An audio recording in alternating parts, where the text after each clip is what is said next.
Night అరౌండింగ్ 9 అయిందండి. ఆ టైంలో అయితే ఒక ఫోన్ కాల్ అయితే వచ్చింది.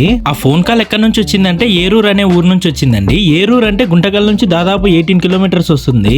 ఆయన కాల్ చేసి ఏం చెప్పాడంటే, బ్రో మాకు ఫుడ్ కావాలి అర్జెంట్ గా, మీరు ఏమన్నా తీసుకొని రాగలరా ఏరూరుకి అని అడిగారు. బ్రో ఏరూరు అంటే ఇక్కడ నుంచి 18 వస్తుంది, అది కాక అది సింగిల్ రోడ్డు, నైట్ టైం కష్టం బ్రో తీసుకురావడం అంత దూరము అని చెప్పాను. సరేలేండి బ్రో, పోనీ చిప్పగిరి వరకన్నా వస్తారా అని అడిగారు. ఓకేలేండి బ్రో ఖచ్చితంగా వస్తాము అని చెప్పాను. చిప్పగిరి అంటే గుంతకల్ నుంచి దాదాపు 12.6 కిలోమీటర్స్ వస్తుంది. వెంటనే ఆ బ్రో చెప్పిన రెస్టారెంట్ కి వెళ్ళేసి ఫుడ్ అయితే కలెక్ట్ చేసుకుని నేను మా గిరి అయితే ఇద్దరం బయలుదేరాము. గిరి అంటే ఎవరు కాదండి, నా చిన్నప్పుడు ఫ్రెండ్. ఇలా నేను మా వాడు నైట్ టైమ్స్ చాలా జర్నీస్ అయితే చేసాము. ఫర్ ది ఫస్ట్ టైం అండి మన జిటిఎల్ లోకల్ బాయ్స్ నుంచి అయితే ఇదే ఫస్ట్ టైం రావడం మన వాడు నైట్ టైం. నేను మా వాడు ఇద్దరం కలిసి చిప్పగిరికి అయితే వెళ్ళాము. వాళ్ళైతే పాపం మా కోసం బస్ స్టాండ్ లో అయితే వెయిట్ చేస్తూ ఉన్నారు. మా వాడి చేతుల మీదుగా ఆ ఫుడ్ అయితే వాళ్ళకి అందజేయడం జరిగింది. అండ్ వన్ మోర్ థింగ్ ఏంటంటే వీళ్ళు మన ఫాలోవర్స్ అంట.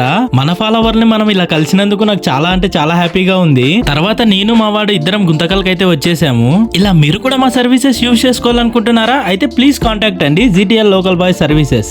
మీ అందరికీ తెలుసు మన డొనేషన్ బాక్స్ అయితే మన ఆఫీస్ దగ్గరే ఉన్న టీ హౌస్ లో ఏర్పాటు చేయడం జరిగింది అనేసి. మీరు అటు సైడ్ వెళ్ళినప్పుడు లేదా మేము మీ దగ్గరికి వచ్చినప్పుడు మీరు తోచిన సాయం చేశారనుకోండి, ఆపదలో ఉన్న వాళ్ళని కాపాడిన వాళ్ళు అవుతారు. థ్యాంక్ యూ సో మచ్ అండి.